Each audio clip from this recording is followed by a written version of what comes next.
Dear learners, today in this video I am going to start the poem, or I am going to explain the poem. The name of the poem is Ozymandias of Egypt, and it is in your class 12 alternative English textbook. So Ozymandias of Egypt was composed by the poet Percy Bysshe Shelley, and Percy Bysshe Shelley was basically an English poet, English romantic poet. He was born on 4th August 1792 and he died on 8 July 1822. He had a very short period. He born in Sussex, England in the year 1792.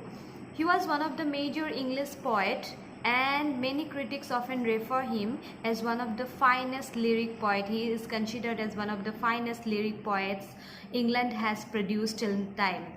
So Shelley is basically known for his radical political and social views. He had some political and social views, and these are reflected in almost all of his poetry and almost of his all work.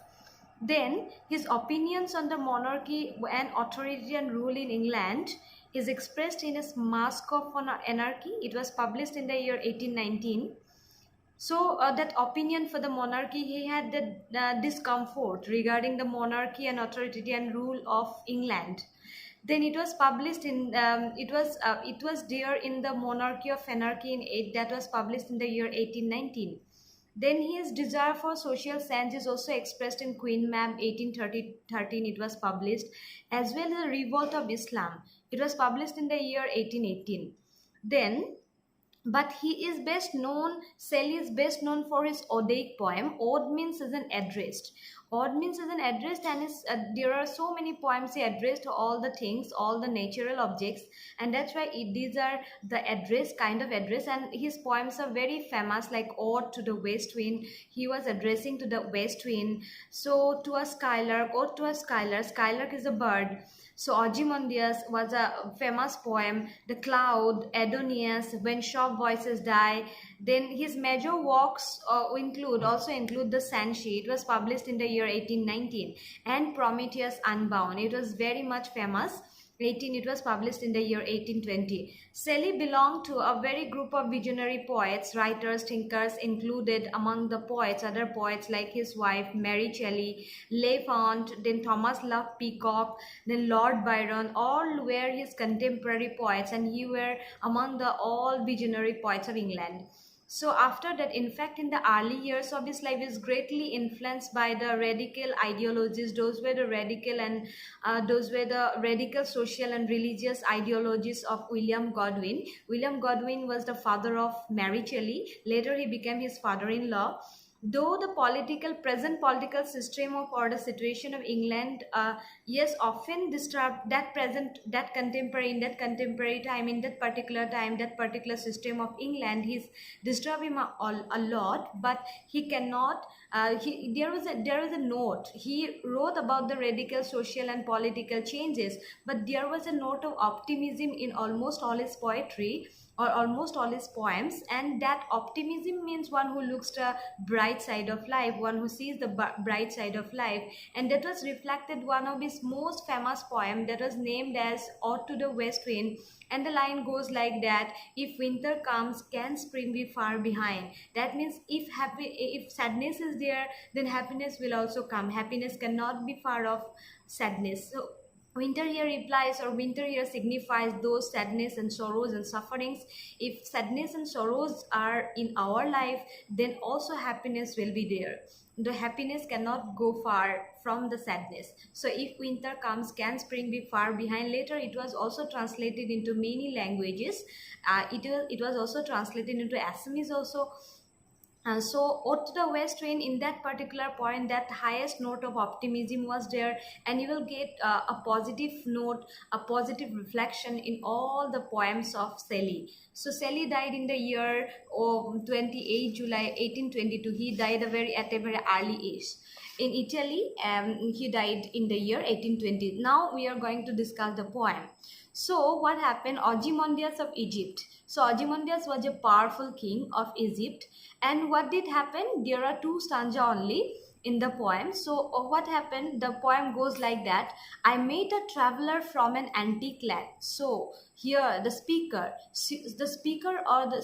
was able to meet a traveler from an antique land. Antique land means which is very much old.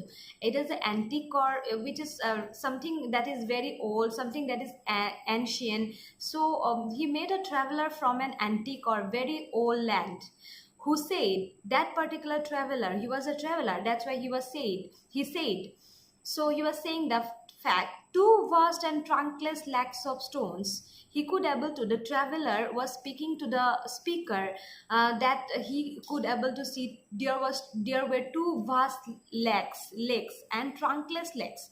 There is no head at all. So trunkless legs of legs of stones were there. Two vast and trunkless legs of stones were there.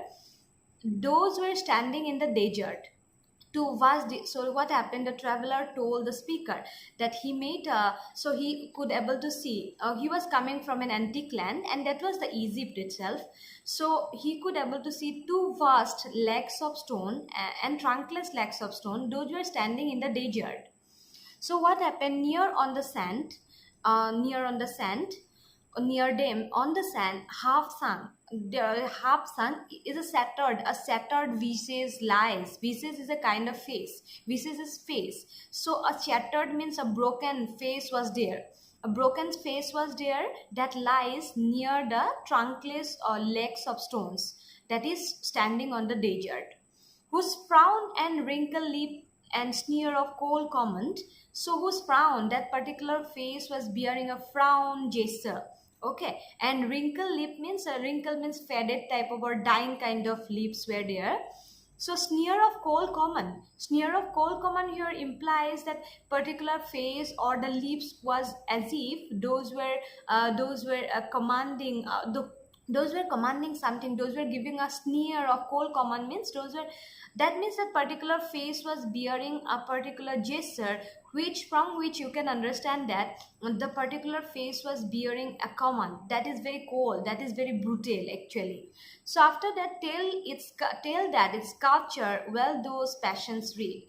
That means that sculptor was there. Sculptor, that particular artist who made that particular who was creating that particular vain nature or the vain portrayal of that particular king.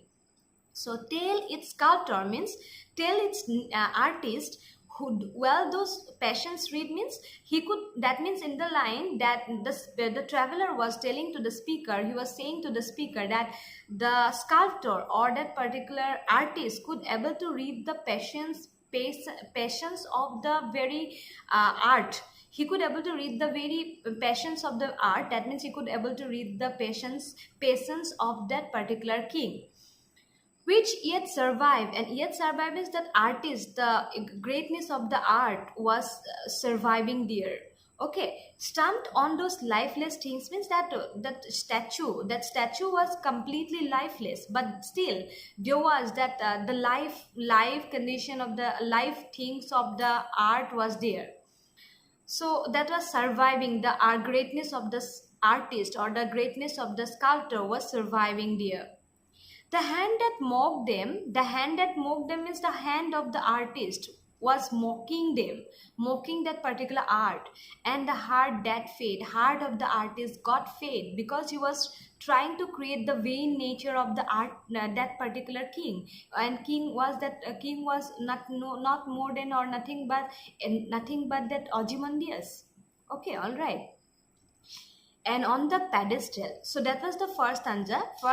In the first stanza, the traveler could able to meet means the speaker could able to meet a traveler. He was coming from an antique land. That antique land was Egypt, and in the Egypt he could able to see two legs of stones, and the trunkless legs. Those were standing in the desert, but he could able to see the face was shattered means the broken face was there beside that particular legs of stone that lies there on the desert, on the sand of the desert.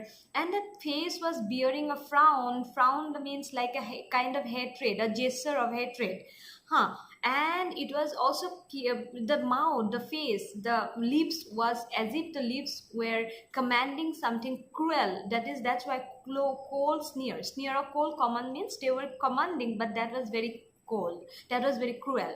And he said that, but the artist, the greatness of the artist, you have to obey, or you have to recognize the art, the artist, the greatness of the artist, because he could able to produce the vain nature of the king in an appropriate way. That's why his hand was mocking that particular art, and his heart got fed up.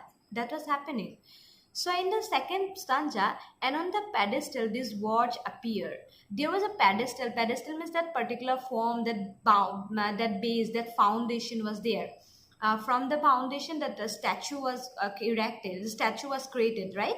So on the foundation, on the foundation of that particular statue, what was written there? Mine, like a status, means my name is Ozymandias, kings of kings. Look on my works, ye mighty, and despair. So he could able to see there, that foundation, on the foundation, the base pedestal means some watch appears, some watch were there, and the watch were like, the my name is Ozymandias. There were written, my name is Ozymandias, within double quotation. King of kings, I'm the king of kings, I'm the superior of kings. Look on my works. Look on my works means you have to see my works. He was appealing to the travelers, all the travelers. So look on my works, you have to see my works. Ye mighty, ye means that is mighty. Mighty means very powerful, and despair. At the same time, those were creating distractions. So mighty and despairs were there. Nothing beside remain. Nothing beside remain means these are the words of the, actually these within double quotation, these are the words of the king, the particular statue. So these are the words of that particular statue. Okay. Nothing beside remain means beside the particular statue nothing is remaining there. Round the decay, around the decay means all everywhere you could only able to see, or you can able to see the decay or the destruction is there.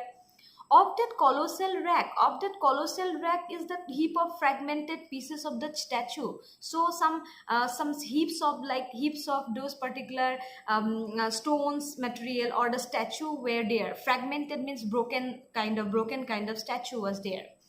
So of that colossal rack was there, boundless and bare. Those were boundless and those were bare at the same time. The lone and level sand stretched far away, means you could not. Lone and level sands here implies that particular desert.